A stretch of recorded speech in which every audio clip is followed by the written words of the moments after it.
신년 새해를 맞아서 하나님이 주신 감동이 있습니다. 그리스도인으로서 역량을 키워라. 목사로서, 부흥을 주도하는 목사로서 역량을 강화시켜라. 너희 교인들이 한국교회를 책임져야 되니 역량을 강화시켜라. 이런 메시지를 주셨어요. 첫 번째 그리스도인의 역량 강화 내용, 기도입니다. 김장한 목사님의 간증에 나오는 이야기인데요. 어느 날 김 목사님이 조용기 목사님에게 다음과 같은 질문을 던진 적이 있었어요. 어째서 내 기도에는 신유의 역사가 일어나지 않는데 조 목사 당신이 기도하면 신유의 역사가 마구 일어납니까? 그때 조용기 목사님이 하신 말씀이 당신은 하루에 30분 기도하지만 나는 하루에 3시간 기도합니다. 영국을 방문할 때마다 꼭 들르는 곳이 있는데 조지 물러의 고아원입니다. 조지 물러 그러면 5만 번 응답받은 기도의 주인공이다. 어떤 그리스도인은 평생 살면서 기도에 간증한 줄이, 응답에 간증한 줄이 없는데 5만 번 응답받은 내용을 정확하게 기억한다는 겁니다. 이곳을 방문했을 때 제 책도 출간해 주신 윤상문 그 출판사 대표가 아니 거기에 그 조지 물러의 설교들이 막 그 원고가 있는 거예요. 거기에 무료로 가져가라고. 그래서 그것을 우리가 몽땅 가져와 가지고 출판사 대표가 그걸 번역해서 책을 냈는데 그 책 이름이 하나님이 응답하시는 기도입니다. 근데 그 안에 이 조지 물러의 기도에 관한 내용이 나와요. 거의 날마다 기도합니다. 그러나 저는 기도의 영 안에서 삽니다. 걸어다니면서 기도하고 누워있을 때 그리고 일어날 때도 기도합니다. 그러면 기도의 응답들은 항상 옵니다. 수천 번 아니 수십만 번 저의 기도들이 응답되었습니다. 일단 제가 어떤 일이 옳고 또 하나님의 영광을 위한 것이라고 확신이 들면 저는 응답이 오기까지 계속해서 그 일을 위해서 기도합니다. 조지 물러는 포기하지 않습니다. 우리 교회는 작년에 나라사랑 포럼이라는 그 모임 안에 들어가서 사랑을 참 많이 받았네요. 우리가 그 모임에 열정을 갖고 참여한 것은 오직 하나의 이유 때문이었습니다. 피자 먹으려고 간 게 아니라 그 모임의 회장이신 문희성 목사님이 나라와 민족을 위해 함께 기도하자. 주일 대예배 설교를 부목사에게 맡기시고 저희 교회에 찾아오셔서 후배인 저에게 정중하게 부탁을 했습니다. 나라와 민족을 위해 함께 기도하자. 그래서 우리는 기도의 자리로 나아갔습니다. 그리고 아이들까지 새벽마다 한 달에 한 번 나라와 민족을 위해 정말 기도했습니다. 사랑하는 여러분, 언제나 하나님의 관심은 기도하는 사람이었습니다. 시대를 바꾸고 새 역사를 열어가실 때마다 하나님은 기도하는 사람을 찾으셨고 그 사람을 사용하셨습니다. 혹자는 시대를 바꾸는 것이 시스템이나 자원이라고 건물이라고 생각할 수가 있겠지만 틀린 말씀입니다. 시대를 바꾸는 것은 기도입니다. 그런 관점에서 느헤미야를 묵상하는 것은 참 의미 있는 일이에요. 기도의 실력자이기 때문입니다. 2024년 우리 교회가 더 성장을 하고 더 커져야 되는데 역량이 강화돼야 되는데 무엇의 역량이냐? 기도의 역량이 커질 수 있기를 바랍니다. 여러분, 기도의 역량이 커질 수 있기를 바랍니다. 당시 느헤미야는 페르시아 왕 아닥사스다 에스더를 왕으로 삼았던 아하수에로 왕의 아들입니다. 그 왕의 술 맡은 관원직 벼슬을 하고 있었습니다. 술 맡은 관원 그러니까 어서 오십시오. 와인을 드릴까요? 소주를 드릴까요? 웨이터급 정도로 생각을 하는데 그거 아니죠. 우리로 말하면 국정원 신원조에 한 번도 안 걸려야 돼. 왕의 총애를 받아야 할 수 있는 자리입니다. 왜? 술관원은 왕이 먹는 모든 음식, 음료를 사전에 점검하는 자리예요. 그러니까 느헤미야는 당대 최고 제국의 권력의 핵심부에 자리했던 사람입니다. 그런데 그가 하나님을 향하여 크고 두려우신 여호와 하나님이여, 이런 고백을 합니다. 5절에 이르되 하늘의 하나님 여호와 크고 두려우신 하나님이여. 다시 말해서 이 땅에 어떤 왕보다 높고 위대하신 분이 하나님이라는 겁니다. 이런 고백이 있는 사람들에게 세상의 어떤 어려움이나 장애물은 아무것도 아니에요. 왜냐? 크신 하나님을 상대하다 보니까 거룩한 배짱이 생겨서 세상을 우습게 볼 수 있습니다. 그런데 하나님을 개무시하는 사람들이 있잖아요. 오늘 또 주일인지도 모르고 돈 벌러 가고, 뭔가 사장이 일해주라 그러면 kup싱거리고, 뭔가 손님이 문 열어달라 그러면 네, 오후에 열어드릴게요. 이렇게 하나님보다 손님을 크게 보는 사람들, 뭔가 어떤 권력자 앞에 벌벌 떠는 인간들, 하나님은 엄청 무시하고 권력자들 앞에서는 빌빌대는 인간들은요, 진짜 어려운 문제 앞에 도피의 길을 갈 때가 많아요. 기도하는 사람은 다릅니다. 기도하는 사람은 문제의 지배를 받지 않습니다. 사방으로 우겨쌈을 당하여도 크고 두려우신 하나님을 통해 위대한 역사를 만들어내고야 맙니다. 다시 말씀드리지만 당시 느헤미야는 부족함이 없는 사람입니다. 인간적으로도 탁월한 실력을 갖추었고 최고의 인맥을 형성한 사람입니다. 그 전화기만 돌려도, 그 인맥만 관리해도 인생의 문제를 풀어갈 수 있는 사람이에요. 그런데 느헤미야는 매 순간 100% 하나님을 의지하면서 기도했습니다. 느헤미야서가 총 13장으로 구성되어 있는데 12장, 12번이나 계속 기도. 여러분과 제가 명심할 것은 우리가 10년에도 안 될 일을 10분 기도함으로 이루어낼 수가 있습니다. 우리가 일할 때는 우리가 일할 뿐이지만은 우리가 기도할 때는 하나님이 일하시기 때문입니다. 고질병 가지고 10년 동안 약을 먹고 명의를 찾고 수많은 돈을 허비했어도 안 될 수 있습니다. 그런데 우리 하나님이 10분 만에, 아니 터치 1분 만에 기도의 자리에 나오는 순간 치료하실 수가 있습니다. 그 약값 가지고 헌금하시면 좋겠잖아요. 그 약값으로 선교하시면 좋겠잖아요. AI 시대에 접어들면서 사람들은 더 두려움에 붙들리고 있습니다.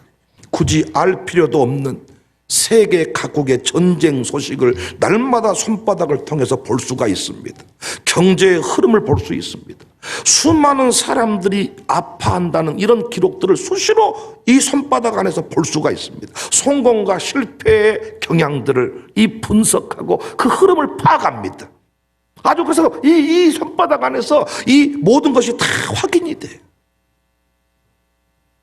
죽을 때 죽었을 것인데 건강검진들 다 해가지고 당신의 수치가 얼마입니다. 수치를 듣는 순간부터 사는 게 아니에요. 의사가 만들어 놓은 수치와 실제 건강에 필요한 수치는 다를 때가 많은데 의사의 말이 법이라서. 그래서요, 어떤 그 유명한 분이 의사가 약을 6개월 동안 먹으라 그랬는데 6개월 다 먹으면 죽는다 그러더라고요. 6개월치 지어가지고 한 달이나 먹고 5개월치는 버려야 산다 그러더라고요. 믿거나 말거나니까 그건 알아서 하시고요. 괜히 또 내팽개 대지 마시고. 불안해합니다. 적을 알고 나를 아니까 지피지기면 백전백승일 줄 알았는데 적을 알고 나를 알아보니까 못 싸우겠어. 너도 모르고 나도 모를 때 가서 싸웠는데 적을 알아버리고 나를, 그래서 나이가 들수록 결혼이 어렵다잖아요. 공개 많고 생각이 많고, 근데 젊을 때 아무것도 모를 때 남자가 다 착한 줄만 알 때, 여자는 다 그렇게 생겨먹은 줄 알 때 그냥 좋다 다 결혼하자. 응? 목사님께 허락받도록 하자. 나중에는요, 생각한 게 많다. 갈수록 정보가 넘쳐나서 사람들은 두려움에 떨고 있다는 겁니다. 이때 교회도 똑같다는 거예요. 당회원들이 전부 다 교수님이고 경제학 박사고 똑똑한 분들이어가지고 야, 이게 시대를 막 읽어내고 얼마만큼 분석적인지 다 파악하고 있다는 거예요. 이것이 목회, 교회에 도움이 될 수가 있겠지만은 목사님, 이건 할 일이 아닙니다. 우리가 분석을 해보면요, 할 일이 아무것도 없어요. 저희 교회만 해도 아침에 공동회 했지만은 분석을 해보면요, 올해도 아무것도 안 해야 돼. 뭐 예배 드렸다고 10만 원씩이나 줍니까? 한 주에 40만 원이면 한 달이면 얼마입니까? 1년이면 또 얼마입니까? 이거 다 줄여야 돼. 차 싹 팔고 온풍기 뭘 때 내복 입고 다 오라고 하고 여러분이 또 차 운전하고 나가가지고 스티커를 얼마나 끌어오는지 그 싹 또 그것도 모으면 돈이 얼마고 여러분 싹 정리를 하면요 올해도 상당히 우리가 많은 것들을 해결할 수 있을 것 같아요. 목사님 그렇게 합시다. 좋습니다. 그렇게 둘이 신나게 해본들요 다 부채 정리하고 나면 당신 늙었고 나 늙었고 교회는 끝. 교회는 달라야 됩니다. 세상이 어떠해도 아멘할 준비하세요. 주님이 오라 하시면 가야 되는 곳이 교회입니다. 아무리 내 마음이 두려워도 주님이 하라 하시면 해야 되는 것이 사역자들인 줄로 신자들인 줄로 믿으시기를 바랍니다. 어디를 가든지 무슨 일 하든지 간에 주님의 동행을 확신해야 됩니다. 5절에 주를 사랑하고 주의 계명을 지키는 자에게 언약을 지키시며 긍휼을 베푸시는 주여 간구하나이다. 느헤미야는 하나님의 사랑을 확신했잖아요. 친밀함을 유지했잖아요. 내가 풍랑 가운데 서 있을지라도 내가 흉년 가운데 서 있을지라도 2024년 불경기에 서 있을지라도 주님이 나와 함께 하심을 믿습니다. 그래서 기도하는 거예요. 느헤미야 기도 가운데 중요한 고백이 나오는데요 6절에 나는 이 고백이 그렇게 좋아요. 나와 내 아버지의 집이 범죄했습니다. 나와 내 아버지의 집이 범죄했습니다. 많은 사람들은요 항상 자기 잘못이 아니라 그래요. 내가 문제가 없고 저 사람이 문제라고 살살살살 빠져나가는데 지금 이 나라의 경제, 정치, 사회가 이렇게 어려운 것은 대통령 때문이다 하니까 얼마나 편합니까? 그러니까 우리는 그 사람 탓을 다 하고 나면 우리는 문제가 없는 거예요. 나라의 경제, 정치, 사회가 이렇게 어려운데 책임지는 사람이 없어요. 그런데 느헤미야는 기도할 때 뭐라고 말했냐? 나와 내 아버지의 집이 범죄했대. 우리라는 의식을 가지고 있습니다. 우리. 공동체 의식. 바른 지도자는 국민과 자신, 나라와 자신을 분리시키면 안 되지요. 국민 없이, 나라 없이 누구도 존재할 수 없습니다. 교회를 대하는 태도도 마찬가지입니다. 어떤 사람은요 항상 자신은 똑똑하고 자신은 거룩한데 다른 사람은 잘 못한다는 의식을 가지고 있어요. 잘못된 것입니다. 우리라는 의식을 가지고 기도해야 돼요. 우리가 바라고 기대하는 대통령, 우리가 바라고 기대하는 지도자, 역대 국민 대통령 지도자들의 아픔을 끌어안고 가는 지도자를 우리는 원합니다. 그런데 여전히 이 땅의 지도자들이 공중 분해시켜버리겠다는 식의 태도를 가진 것 같아. 이 나라가 분열되고 망해야 시원하겠다는 식의 행동을 하는 사람이 많아. 지금 우리가 할 일은 아멘할 준비하세요.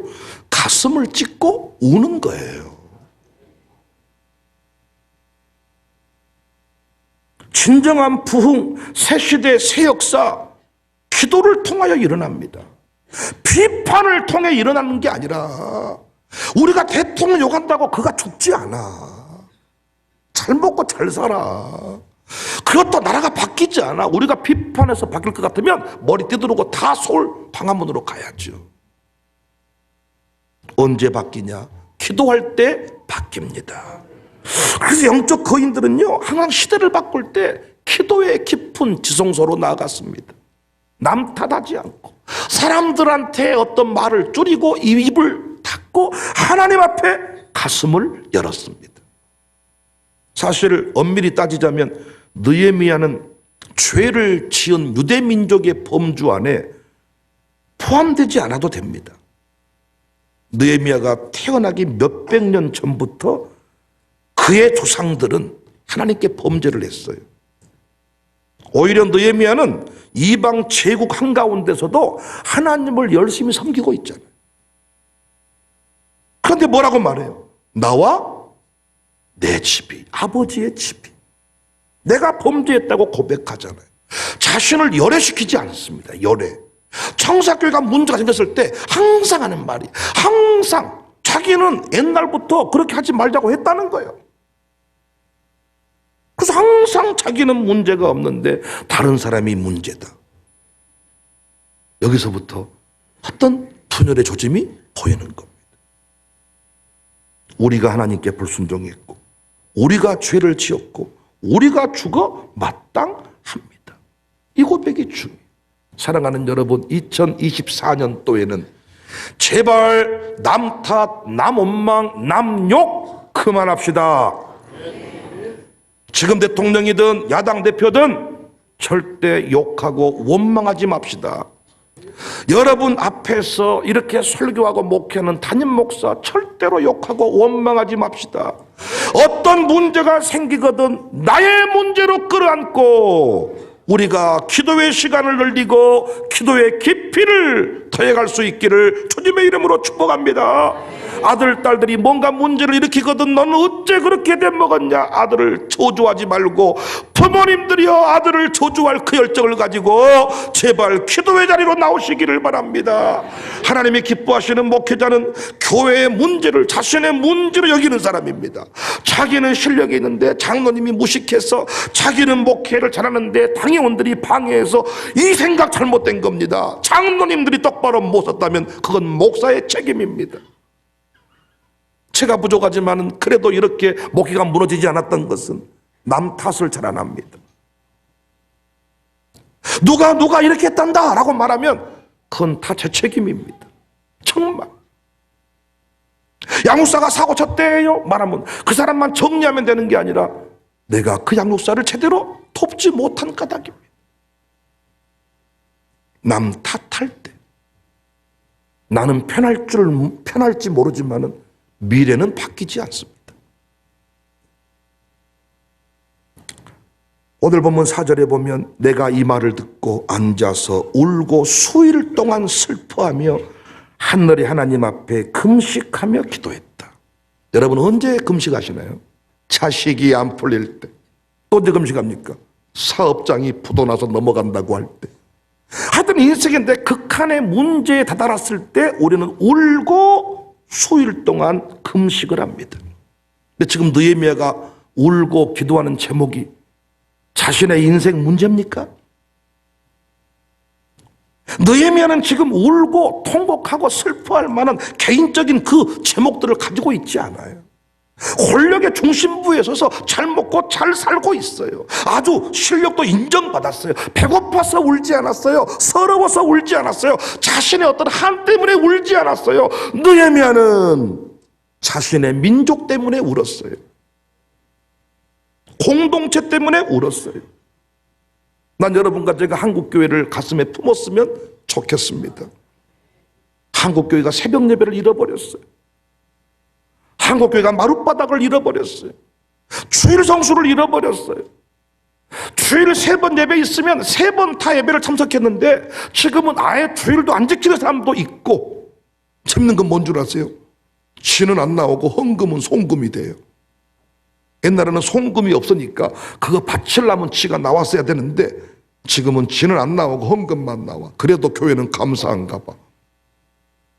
가정교회 모임은 한 번도 안 나오고 회비만 1년 동안 냈어. 그분은 가정교회 회원 맞아요? 안 맞아요? 감사하실래요? 그래도 1년 회비를 내주잖아. 이래요? 고민이 많을 겁니다. 1000번째 예물, 어떤 분은 1000마리 제물을 한 번에 바쳤냐, 1000번에 바쳤냐? 원리는 하나요. 선조들이 만든 1000번제 헌금은 그걸 바쳐야 되기 때문에 1000번 동안 예배당에 가서 기도한 거야. 지금처럼 1년치 헌금을 딱 일괄 송금 그게 아니라, 배고파서 억울해서 운 게 아니에요. 한국교회를 위해서 울었어요. 민족의 아픔을 가슴에 담았어요. 아무도 강요하는 사람이 없고 감시하는 자도 없었지만은 느헤미야는 수일 동안 슬퍼하며 금식을 했습니다. 하나님은 이런 직분자를, 이런 청년을, 이런 학생을, 이런 목사를 찾고 계시는 줄로 믿습니다.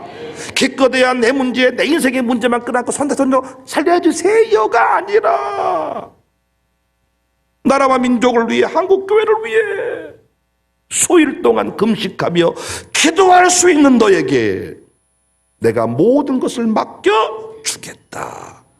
사랑하는 여러분, 우리 교회가 광주 지역 복음화를 위해 거룩한 부담을 가진 것이 감사해요.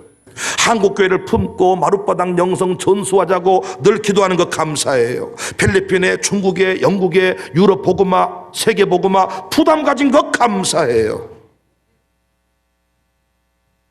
느헤미야는 자신의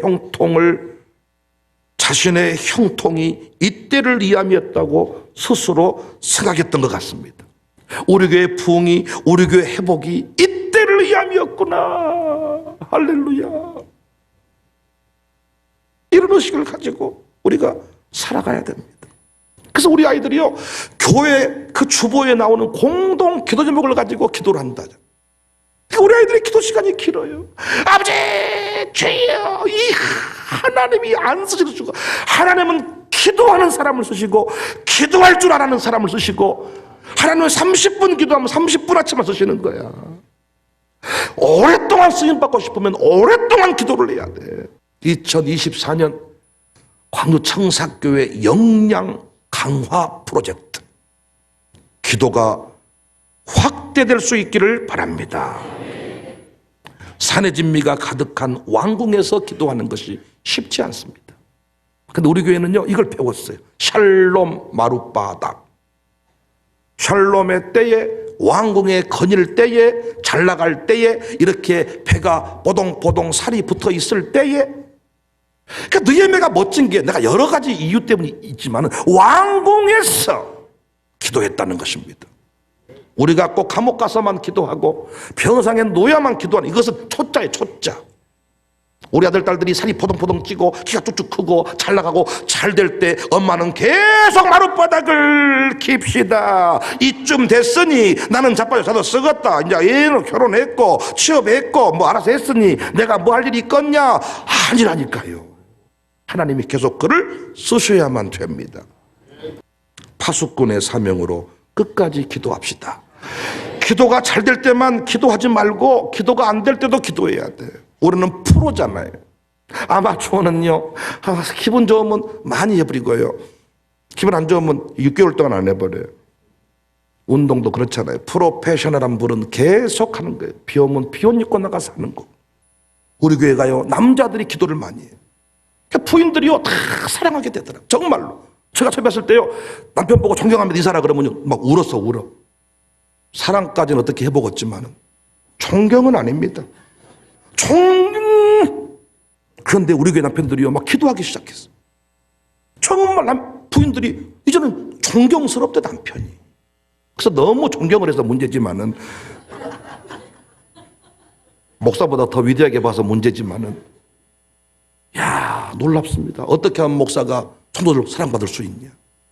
뭘 친절하게, 아니, 내가 친절하면 뭐 얼마나 친절하게, 기도입니다, 기도.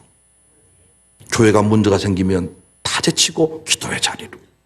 신방도 중요하지만 상담도 중요하지만, 아니, 기도의 자리로. 2024년 인생의 많은 문제 하나님이 쓰시면 해결되는데, 결론입니다. 아멘 하세요. 하나님은 기도하는 사람을 쓰십니다. 다 쓰시는데 더 많이 기도하면 더 쓰십니다. 우리 교회 많이 쓰임 받았습니다만은 올해는 더 많이 쓰임 받을 수 있기를 주님의 이름으로 축복합니다.